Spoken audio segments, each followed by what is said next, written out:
자, 이번 시간에 배울 것은요, 회사에서 우리 당좌 자산, 재고 자산, 즉 유동 자산에서 크게 당좌 자산하고 재고 자산을 갖다가 나눈다 그랬었는데, 그 재고 자산에 대해서 설명해 주려고 그래요. 그럼 여기 나와 있는 재고 자산, 재고 자산은 제가 무슨 뜻이라고 그랬냐면, 재고 자산은 판매 목적으로 갖고 있는 것이 재고 자산이에요. 이랬단 말이죠. 그래서 판매 목적으로 갖고 있는 것을 재고자산이라고 얘기를 했었고요.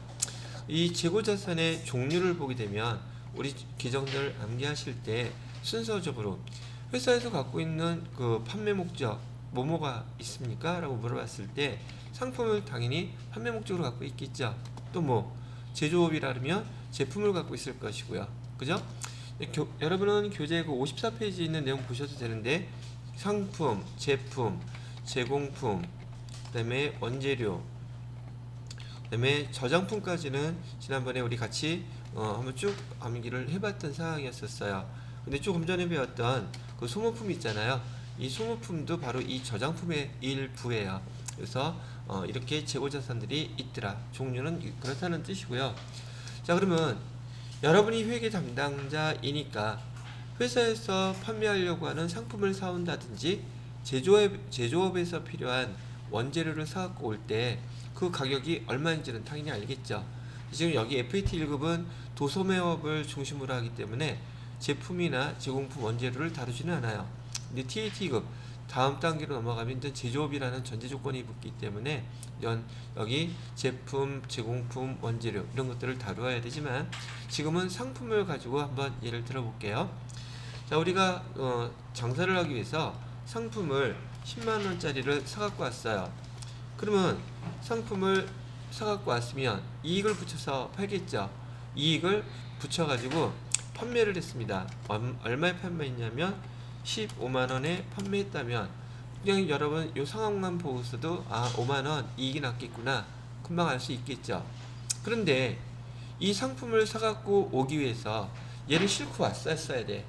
그러면 거기 상품을 갖다가 싣고 오려면 우리가 배운 계정으로는 비용 계정 중에 하나인 운반비라는 게 있단 말이죠.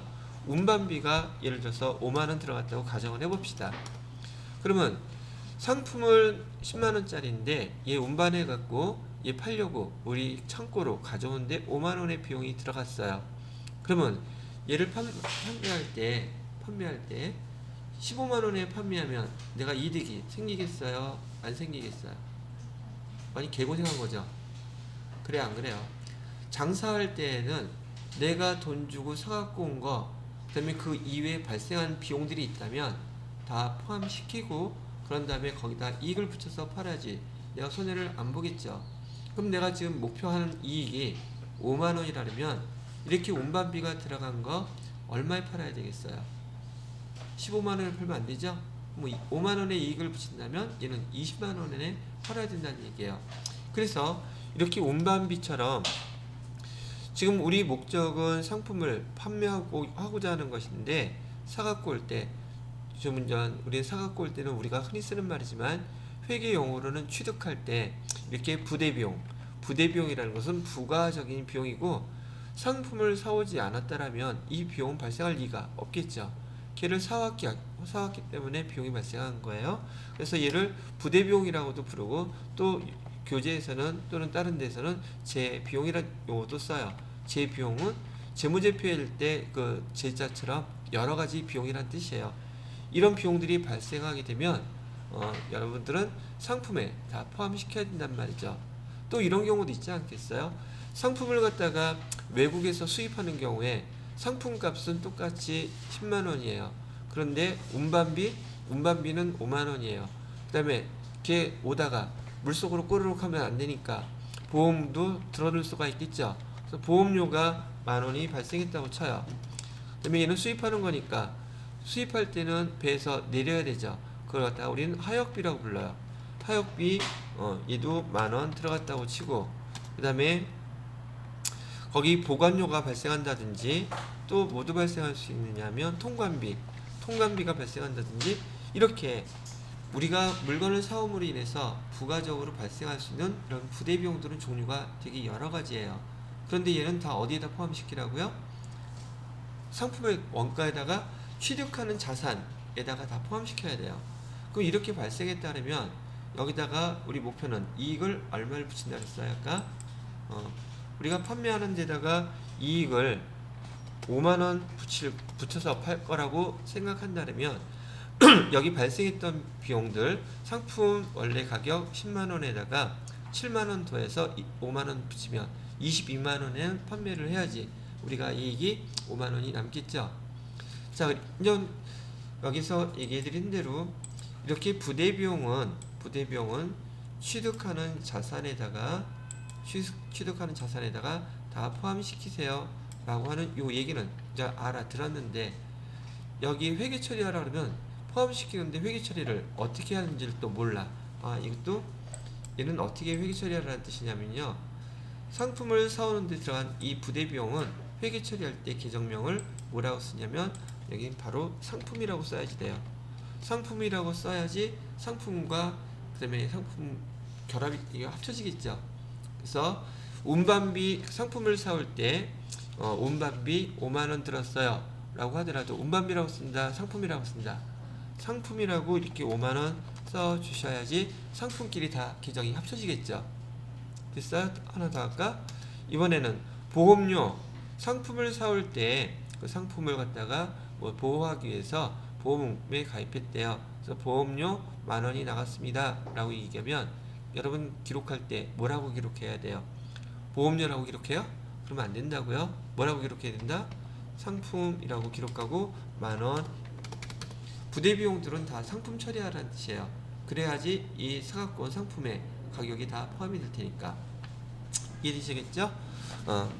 그래서 지금은 재고자산의 종류 먼저 한번 설명을 해드렸고요. 그 다음에 재고자산을 갖다가 우리가 사갖고 올 때 재고자산을 취득할 때 부대비용이 발생하면 취득하는 자산에 다 포함시켜 주세요. 왜 취득하는 자산이라는 용어를 쓰느냐면, 여러분이 이제 TAT 2급 배우시게 되면 제조업일 때는 상품을 사오는 게 아니라 제품을 만들어야 되기 때문에 원재료를 사갖고 와야 돼요. 그 원재료도 재고자산이기 때문에 그 원재료 그 계정에다가 다 포함시키라는 뜻이에요. 그래서 취득하는 자산이라는 용어를 쓴 거라는 얘기죠. 자, 그 다음에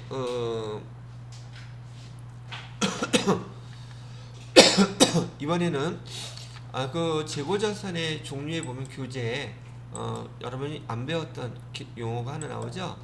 뭐 어려운 내용은 아니고요. 미착품이라는 것은 우리 아직 그 창고에 도착하지 않았을 때 쓰는 계정이에요. 보편적으로 기간이 긴 것들, 외국에서 상품을 수입하게 되면 지금 태평양 바다 건너오는 중간이라면 아직 우리가 사기는 했지만 여기 창고에 도착은 아직 안 했죠. 그럴 경우에 우리 계정 이름을 뭐라고 쓴다? 미착품이라고 써요. 아직 도착하지 않았다는 뜻이에요. 미자는 아직이란 말은 똑같고요. 미착품이라고도 쓰고요. 그다음에 미착 상품, 이건 또 다른 얘기예요. 아직도 상품이 도착하지 않았다는 뜻이에요. 그다음에 미착 원재료, 얘도 마찬가지 다 미착품에 속하는 용어들입니다. 다 같은 의미를 갖고 있고요. 그다음에 반제품은 시험 문제로는 많이 다루지 않습니다. 완성되지 않은 제품인데 판매는 가능한 제품을 우리는 반제품이라는 용어로 쓴대요. 그리고 거기 교재 밑에 보시게 되면 주의라고 돼서 그 파란색 글씨로 써 있는 것들 있죠. 기출문제에 출제됐던 문제들이기 때문에 그 내용은 빼놓지 말고 꼼꼼하게 잘 읽어보셔야 돼요. 그냥 넘어가면 안 된다는 얘기죠. 자, 그 다음에 거기 54페이지 맨 밑에 보면 제가 조금 전에 설명해 드렸던 것처럼 재고자산을 구입할 때 운반비가 발생하면요 뭐라고 쓰래요? 재고자산이라고 쓰죠. 재고자산, 그때부터 재고자산이라고 쓰지 말고요, 상품을 살 때 운반비가 발생했으면 그 운반비를 상품이라고 쓰고, 만약에 원재료를 살 때 운반비가 발생했으면 운반비 이렇게 쓰라는 내용입니다. 자, 이제 됐고요. 자, 이번에는 이런 얘기도 한번 해볼까요? 지금 우리가 상품을 사갖고 왔어요. 그래서 상품을 얼마나치 사갖고 왔느냐면 총 여기서 얘기했던 대로 17만원이라 그랬나 아까? 17만원어치 이렇게 사갖고 왔다고 가정을 하겠습니다. 여러분들도 물건을 사본 경험이 있다면 사갖고 온 물건 중에서 반품하는 경우 있어요? 없어요? 그럼 회사에서도 당연히 물건을 사갖고 왔다가 반품하는 경우도 생기겠죠. 그죠? 그래서 우리가 상품은 17만원어치 사갖고 왔는데 반품할 때 쓰는 용어가, 회계에서는 반품이라는 용어도 쓰지만은 회계 교재에서는 매입했을 때요, 매입 환출이라는 용어를 써요. 그럼 매입 환출은 무슨 뜻이냐고요? 반품이라는 뜻이에요. 매입 환출 만원어치 반품했대요. 그 다음에 여러분 또 많이 들어봤던 용어인데요, 매입 애누리라는 용어도 있어요. 애누리가 뭔지, 그 다음에 매입, 예를 들어서 애누리는 5천원어치 했다고 가정을 하고요. 그 다음에 매입 할인이라는 용어도 있어요. 매입 할인도 5천원어치 했다고 가정을 할게요.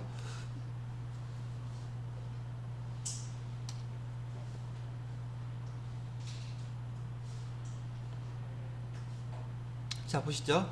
그러면 자, 지금 여기 용어들을 갖다가 기준으로 보지 마시고요. 지금 반품을 했다거나 매입 애누리, 매입 할인했다고 하는 것은 여러분 그냥 일반적인 상식으로도 17만원 여러분 돈 다 내지 않는다는 뜻이죠. 여러분이 만약에 상품을 사고서 이런 상황이 벌어졌다면 결제해 줄 때 돈 얼마를 주시겠습니까? 돈 얼마를 줘야 돼요? 15만원만 주면 되겠죠. 그죠? 왜요?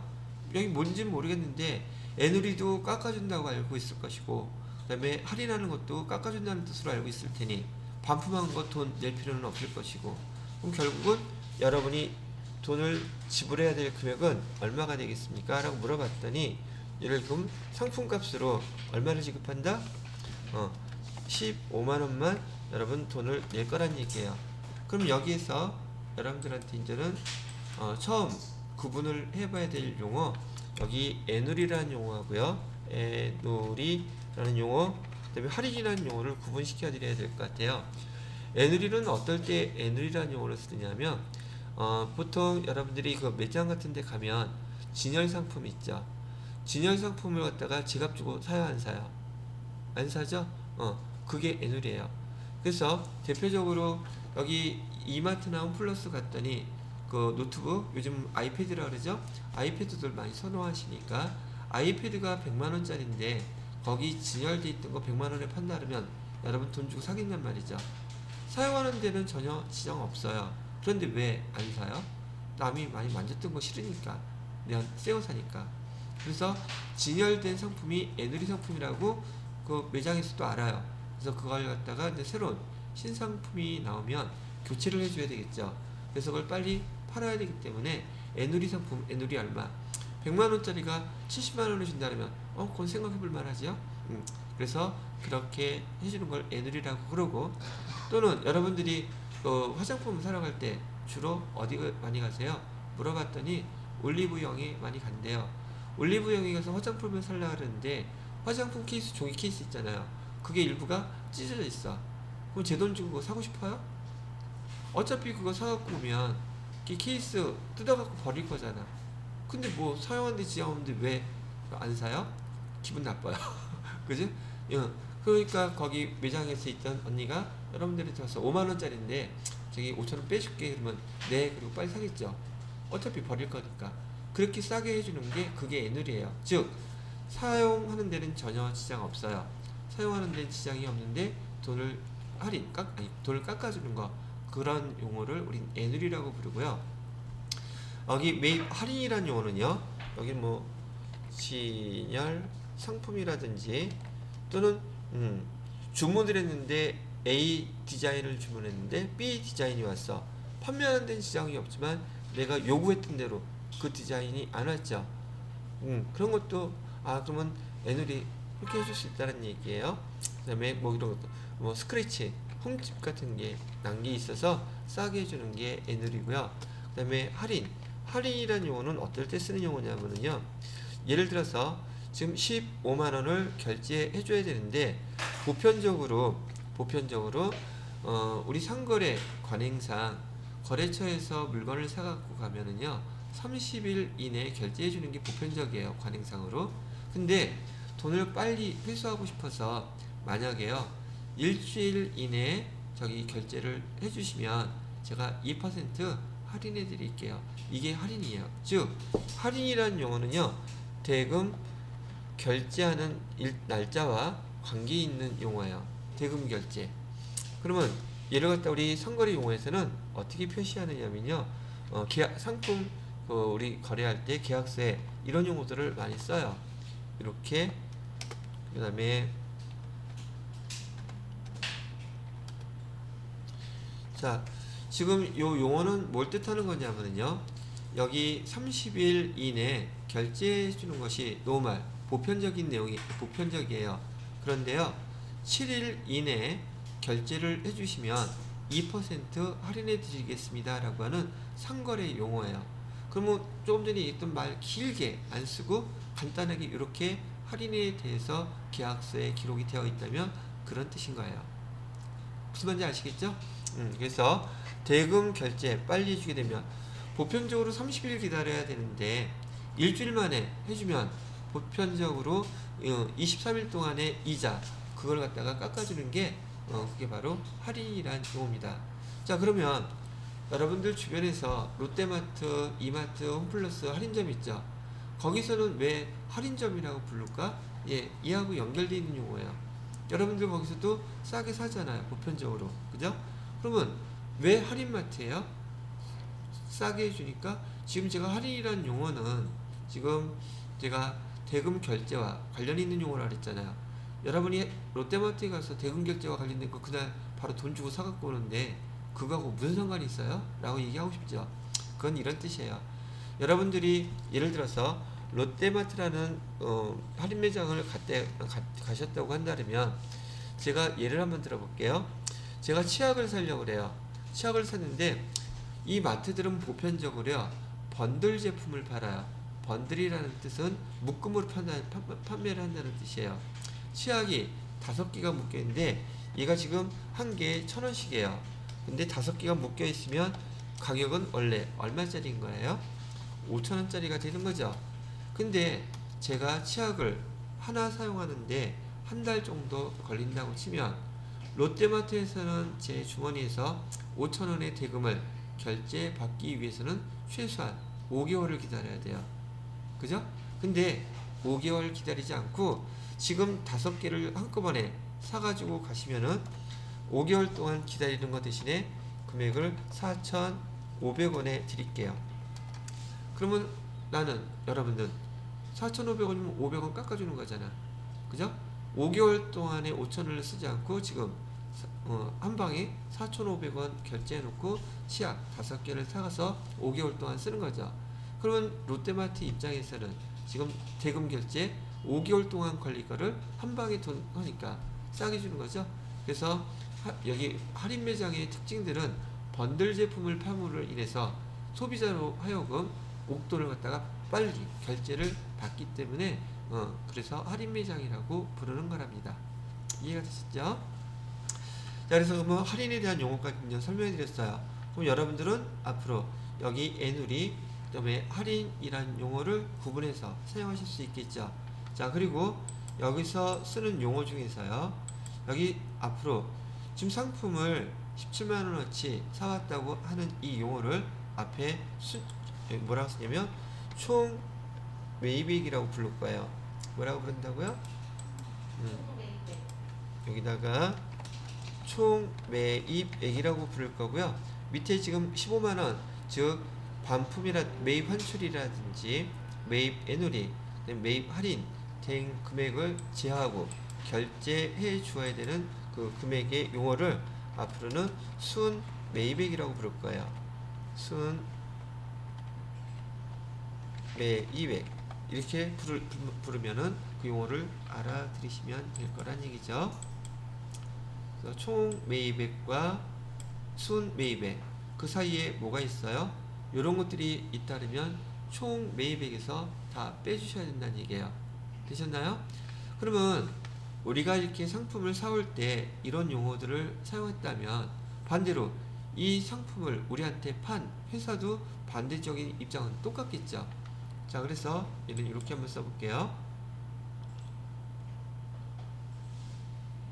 상품을 판 그 회사는요, 이름을 총 매출액이라고 써야 되겠죠. 우리는 매입했으니까 판 회사는 총 매출액이 얼마였었느냐 하면 17만 원이었대요. 자, 그런데 상품을 판 입장에서 반품을 받으면 매입이 아니라 매출을 했는데 환입 다시 돌아왔죠. 그래서 반품을 갖다 하기 위해서는 매출 환입이라고 불러요. 반품이란 뜻은 똑같고요. 금액은 똑같으니까 또 안 쓸게요. 그래서 얘를 반품, 매출했을 때는 매출 환입이라고 부르고요. 여기도 애들이 얘는 매출을 했는데 애누리를 해준 거예요. 그럼 얘는 반대로 매출 애누리라고 쓰면 되겠고요. 그 다음에 매입 할인을 받았다면 매출한 쪽에서는 매출 할인이 되겠죠. 그죠? 이렇게 써놓으시고 이 금액을 다 지한 용어를 뭐라고 부르냐? 얘를 갖다가 순 매출액이라고 부를 거예요. 15만원.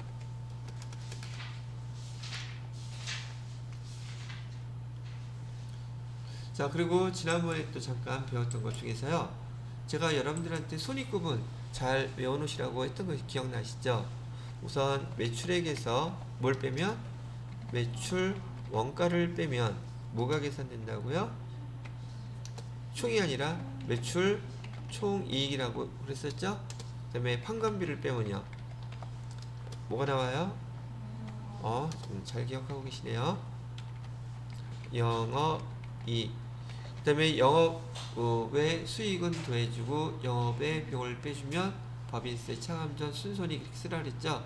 법인세 비용 빼면 당수익 나온다고요? 다 외워놓으셔야 돼요. 그런데 여기 또 쓴 이유는요, 여기서 지금 쓰여있는 이 매출액은 앞에 상품이란 말이 지금 생략되어 있는 거예요. 상품을 파는 회사라면 상품 매출, 제품을 파는 회사라면 제품 매출. 그래서 여기 써져 있는 이 매출액이요, 이 매출액은 지금 여기 나와 있는 총 매출액을 쓰여야 될까, 여기에 나와 있는 순 매출액을 기록해야 될까. 지금 손익 구분에 나와 있는 이 매출액은 반드시 여기 순 매출액을 써주셔야지 돼요. 아시겠죠? 총 매출액 여기다 쓰는 거 아니에요. 이거 계산할 때에는 반드시 순 매출액을 여기다가 기록해 주셔야지 돼요. 되셨나요? 자, 그것도 기억해 놓으시고요. 자, 이번에는 지금 제가 설명을 드린 그 항목들은요, 여기 55페이지에 보시게 되면 54페이지, 55페이지에 재고자산에 대한 것부터 시작해서 거기 매입 애누리와 환출, 매입 할인, 그 다음에 상품의 순 매입액 라고 나와있죠. 일단은 거기까지 설명을 해드린 거랍니다. 자, 그렇게 그 지금 페이지만 확인하면 되시겠고요. 자, 요 다음, 자, 상품을 이렇게 이제 사갖고 온 다음에 상품을 사갖고 와가지고 우리가 뭘 하냐면 당연히 상품을 사갖고 왔으니 판매를 해야 되겠죠. 판매를 했는데 상품 판매할 때 맨날 상품 판매하는 거 창고에서 몇 개 나가는지 매번 그거 계산하고 있지는 않단 말이죠. 자, 근데 지난번에 제가 이거 설명을 해드렸는지 기억이 안 나서 다시 한번 설명해 드리고 나서 다음 진도를 나가려고 그러는데요. 제가 지난번에 우리가 상품을 판매하게 되면 현금 받았다고 치고요. 현금을 지금 15만원 받았어요. 대변에 뭐라고 쓰라고 했죠? 상품을 팔았다 그러면 상품 매출이라고 쓰긴 했었죠. 상품 매출을 했어요. 그래서 15만원 이렇게 써놨는데, 지금 상품을 판매하고 나서 이 상품 매출이라는 계정 안에는 우리 이익도 있고 원가도 있고 두 개 다 있다 그랬죠. 이거 설명했어요, 안 했어요? 했어요? 왜 상품을 팔았을 때 우리 회계 원리 때 배웠을 때는 이렇게 연습했었잖아요. 차변에 현금 받았는데 15만원을, 대변에다가는 상품 재고자산으로 10만원 이렇게 썼었고, 그 다음에 상품 매출 원가 아니죠, 상품 매출 이익에서 5만원 이렇게 나누어서 썼었잖아요. 근데 지금은 그렇게 안 쓴다 그랬죠. 우리 그냥 무조건 상품 팔았으면 상품으로 쓴다 그랬어요. 만약에 밑에서 기록 자체를 우리가 이렇게 회계 처리했다면 상품하고 이 상품이라고 쓴 거는 우리가 사갖고 왔던 상품의 매출 원가를 뜻하죠. 그다음에 이익은요, 그 원가를 빼고 우리가 돈 번 돈, 이익. 근데 이렇게 일반적으로는 회계 처리 안 한다 그랬었어요. 정확하긴 하겠죠. 빨리 알 수는 있지만. 왜? 지금 문명의 특성은 대량 생산하고 대량 소비하다 보니까 보편적으로 그냥 다 상품 매출 처리 바로바로 한다 그랬었죠.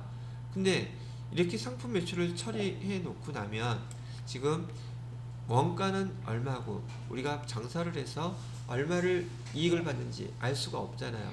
그래서 그 이익을 계산하는 단계가 한 차례 반드시 필요합니다 그랬었죠. 그래서 상품을 이렇게 매출을 해놓고서는 우리가 여기서 지금 계산했던, 여기 초록색으로 해볼까? 여기 상품 매출 원가하고 매출 총 이익이 얼마인지를 우리는 한번 계산을 해야지 돼요. 그래야지 장사하고 얼마 벌었는지 알 수 있을 테니까. 그래야지 손익계산서가 계산이 될 테니까. 그럼 계산하는 방법은 어떻게 계산하느냐 하면 얘는 좀 지우고,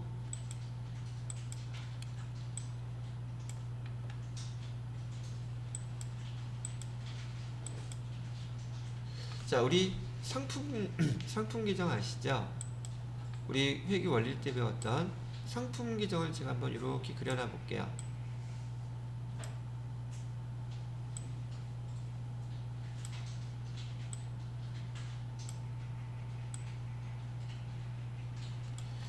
자, 요 내용이 상품에 대한 매출원가를 계산하는 방법이에요. 상품 써놓고, 자, 상품은 재고자산이에요. 자산이니까 증가한 것은 차변에 기록하고 감소한 것은 대변에 기록하기로 했었죠. 그리고 상품은 자산계정이라 마감할 때 차기이월로 마감하고 정기이월로 게시하죠. 그리고 여기 상품의 정기이월은 차변에 오게 돼 있어요. 자, 근데 원래는 여기 전기이월이라고 이렇게 오고요. 전기이월 이렇게 오고, 그 다음에 여기에 결산 마감을 하게 되면 차기이월 이렇게 와야 되거든요. 근데 우리가 얘를 조금 수정을 해서 상품은 우리가 지금 판매 목적으로 갖고 있으니까 전기이월, 차기이월 이 용어를 잠시 보류하고 요 자리에다가 상품을 판매하기 위한 기초 금액이라고 해서 여기 기초재고라는 용어로 그 용어를 잠깐 바꿔 쓰는 거예요. 그래서 여기 기초재고가 100, 기초재고라는 것은 전년도에 팔고 남은 거를 뜻하겠죠. 그 다음에 장사를 하려면 기초재고만 갖고 모자르니까 단기에 매입하는 게 또 있어야 되겠죠. 근데 여기에다가는 단기에 매입하는 상품 매입 900 이렇게 써놓으면 되겠고요. 그 다음에 12월 31일 날 창고에 가보면 창고에 상품 재고가 얼마치 남았는지 금방 알 수 있겠죠. 그래서 여기 창고에 가서 기말재고를 기말이라고 이렇게 써놓을게요. 기말재고는 200 이렇게 써놓게 되면, 자, 상품을 기준으로 보세요. 상품 처음에 연초에 팔 거 얼마치를 갖고 있었어요? 100을 갖고 있었죠. 근데 상품은 요거 판매하기에 모자르니까 단기에 상품을 또 사갖고 왔어요. 얼마치를? 900만큼을. 그리고 기말에 창고에 가보니까 지금 200밖에 없더래요. 상품 우리가 판매할 수 있는 건 총 얼마치가 있었는데 1,000원어치 있었는데 왜 창고에 200밖에 없을까? 나머지는 다 어디로 도망간 걸까? 얘는 다 판매가 된 거겠죠. 그래서 여기에다가 상품이 판매가 됐으면 자산이잖아요. 자산이 처리가 돼서 판매가 됐으면, 감소했으면 비용 처리해야 돼요. 그 비용의 이름이 매출 원가예요. 매출 원가는 지금 여기 비용 계정에 들어가 있죠. 매출 원가 써주고 얼마라고 써야 돼요? 800만큼은 매출 원가가 계산이 됐다는 얘기예요. 그럼 자 봐요. 아까 매출액은 순매출액은 이렇게 계산해서 상품 매출 할 때마다 바로 집계가 될 테니까 더한 금액이 여기 얼마? 딱 나오겠죠. 지금 이 방법을 통해서 우리는 상품 매출원가가 얼마인지 계산했죠. 그럼 매출액에서 매출원가 빼면 매출 총이 이익이 얼마 났구나. 우리가 목적하는 바를 다 이뤘죠. 예를 들어서 여기 지금 상품의 순 매출액이 2,000원이었다고 가정을 해봐요. 이 상품 매출할 때마다 금액은 계속 짓기만 하면 되니까 금액을 알기는 어렵지 않단 말이죠.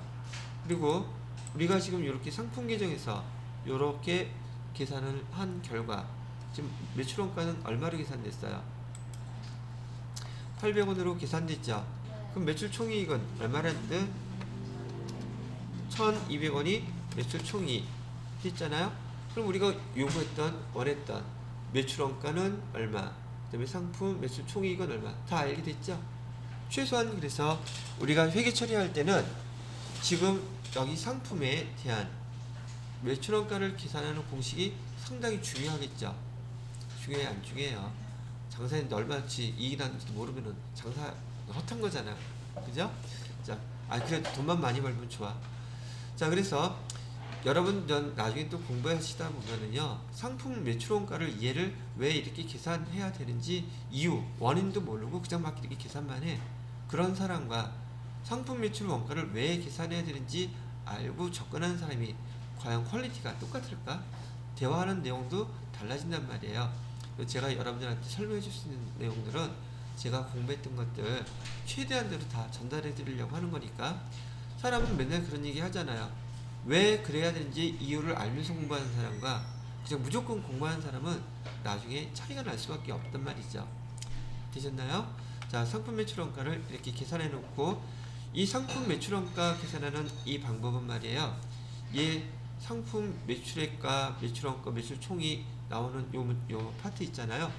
시험 문제에서 이제 문제 풀어보시면 이따가 아시게 될 텐데 항상 세트 문제예요. 같이 나와요. 급수가 올라갈수록 얘하고 얘는 결합되어 있어요. 문제를 얘도 알고 얘도 외워놨어야지 두 개를 비교해 가면서 여기 문제에서 요구하는 답을 구하실 수 있답니다.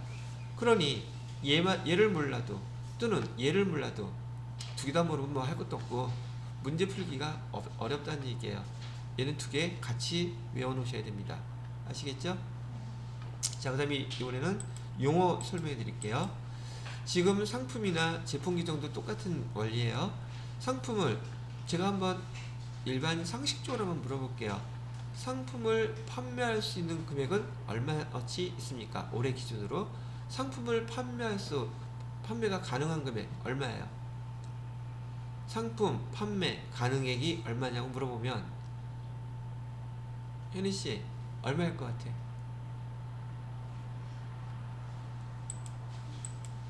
여기다가 이렇게 써볼게요. 상품 판매 가능액은 얼마냐고 물어본 거예요. 상품 판매 가능액은 뭘 뜻하는 거냐면 지금 우리 상품 계정에서 우리 갖고 있던 거 있죠. 얘하고 단기에 매입한 거 있죠. 두 개 합치면 우리가 판매가 가능한 금액이겠죠. 다시 물어볼게요. 판매 가능액 얼마예요? 예, 1,000원이에요. 너무 어려웠죠? 이해해요. 자, 판매 가능액이 지금 왜 그러냐면 일단 판매 가능액은 여기 기초 금액하고요. 여기에 해당되는 거 두 가지 또는 여기 두 개에 해당되는 거 두 가지 키를 우리는 판매 가능액이라고 불러요. 뭐 별거는 없고. 그럼 판매 가능액은 기초 재고액 더하기 단기 매입액 이렇게 하면 판매 가능액 얘가 된단 말이죠. 그죠? 자, 이번에는 누가 한번 물어볼까? 세화씨가 한번 대답해 보실래요? 지금 문제가 이제 여기 낼 테니까. 판매 가능액은 1,000원이래요. 근데 기초 재고액이 100원이라고 한다면 단기 매입액은 얼마였겠습니까? 크게 안 들려. 900원. 금방 알았죠? 그게 누구나 다 알죠? 정말? 근데 아까 왜 질문했을 때는 대답을 못했어? 그게 바로 판매 가능액이라는 용어를 못 알아들었기 때문에 그런 거야. 근데 판매 가능액이라는 용어를 알아들으면 되게 쉽죠? 그럼 이게 쉬운 질문이냐고요? 아니, 해봤잖아. 판매 가능액이라는 용어를 못 알아들으면 제 질문 자체가 쉬운 질문이 아니란 얘기예요. 이해되셨어요? 그럼 이번에 현희 씨가 그대로 한번 다시 답변 좀 해봐요. 이번에는 판매 가능액은 1,000원이래요. 근데 기말 잔액은 200원이랍니다. 그럼 매출원가는 얼마겠어요? 800원. 금방 알죠? 어떻게? 너무 쉽잖아. 거짓말하고 있네. 처음 했을 때 대답 못했잖아. 인정해야지. 그래서 여러분이 배우는 이런 과정에서는요, 용어 하나하나가 전문 과정이기 때문에 되게 중요해요. 그래서 판매 가능액 이제 알아들으셨죠? 자, 판매 가능액 설명해 드렸고요. 자, 이번에는 지난 우리 회계 원리 때 배웠던 지금 이 상품 매출원가 총계정원장을 보고서 이 상품 매출원가에 대한 회계 처리를 해보세요. 그랬단 말이죠. 다시 뭐요? 상품 매출원가 지금 800원이라고 적혀있죠. 얘 분개해보세요. 우리는 총계정원장을 보고서 역으로 분개도 했었단 말이에요. 그죠? 자, 그러면 질문 했으니까 제가 준비하고 있을게요. 차변에는 뭐라고 써야 돼요? 대변에는 뭐라고 써야 돼요? 자, 당연히 까먹었겠죠? 복습해야 되니까. 자, 상품 규정이잖아요, 지금. 상품은 800만큼 증가한 거예요? 감소한 거예요? 감소했죠? 그럼 대변에다가 뭐라고 써야 되겠어요? 그래, 배운 대로 상품 쓰면 돼요. 매출원가에 대한 분개하라면 대부분 못해. 이거를 바보 같아. 상품 이렇게 우리 배운 대로 상품 규정이 800만큼 감소한 거잖아요. 그래 안 그래요? 그 다음에 요 앞에 있는 규정은 상대편 규정이라고 했잖아요. 그럼 상대편에다가는 뭐라고 쓰란 뜻이에요? 매출 원가라고 쓰란 말이에요. 금액 얼마? 800. 이게 상품 매출원가에 대한 분개예요. 근데 여러분들은 실무를 하실 분들이기 때문에 이론상의 문제가 아니면 여러분 회계 프로그램에서 버튼 클릭 한번 하면 자동으로 다 돼요. 그렇기 때문에 시험 문제는 잘 나오지 않습니다. 그런데 회계를 배웠다는 사람이 상품 매출원가에 대한 분기 처리도 못해. 이건 진짜 문제가 좀 있는 거죠. 그래서 다시 한번 복습 겸 여기 회계 처리한 걸 알려드렸어요. 매출원가는 자산 계정이에요? 부채 계정이에요? 자본 계정이에요? 소연씨, 매출원가는 자산 계정이에요? 부채 계정이에요? 자본 계정이에요?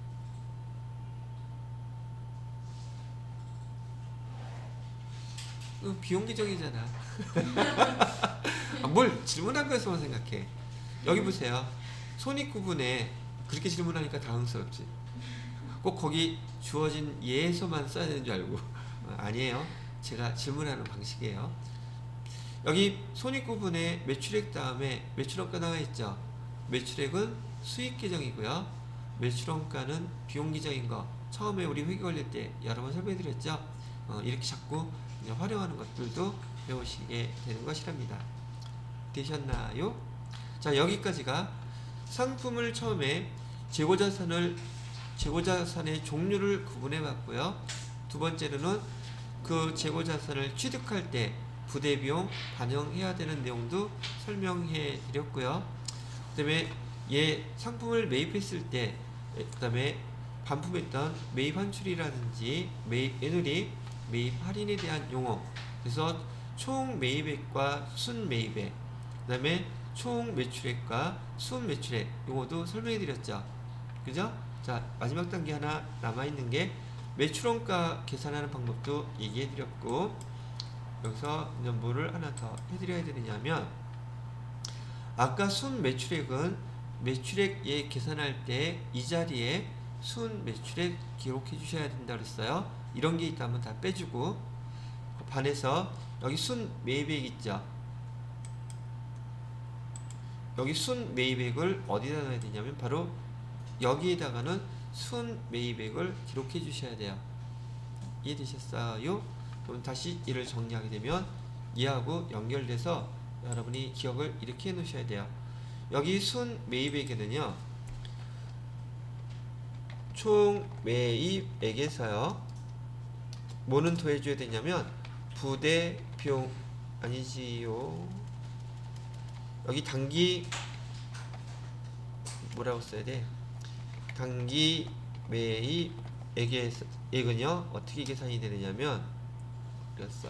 단기 매입액은 부대 비용은 더해줘야 되고, 그 다음에 뭐는 빼줘야겠어요. 여기 매입 환출이라든지 반품이라고 그랬고요. 그 다음에 매입 애누리,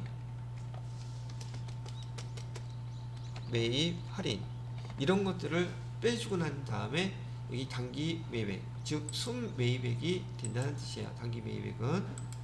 그래서 여기에다가 순 매입액을 기록해 주세요. 되겠죠? 다시 한번 제가 정리를 해드린 겁니다. 자, 그래서 교재에 보시게 되면 54페이지, 55페이지에 55페이지에 보시게 되면 매출 원가라고 나와 있고요. 그 다음에 56페이지에 보시게 되면 매출 원가 공식이라고 나와 있는데, 매출 원가 공식은 글씨로 기억하는 것보단 이렇게 기억하는 게 더 편하시겠죠. 이걸 써서 기억해 두시기 바라고요. 그 다음에 그 다음 단계는 기말 재고자산의 평가라고 되어 있는데, 여기 우리는 지금 재고자산에 대해서 순차적으로 얘네들을 지금 설명해 드리고 있는 내용들입니다. 그래서 기말 재고자산은 여기에 나와 있는 이슈가 되겠고요.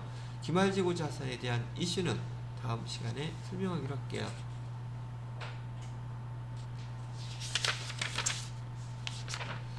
자, 이번 수업 시간은 여기까지만 하겠습니다.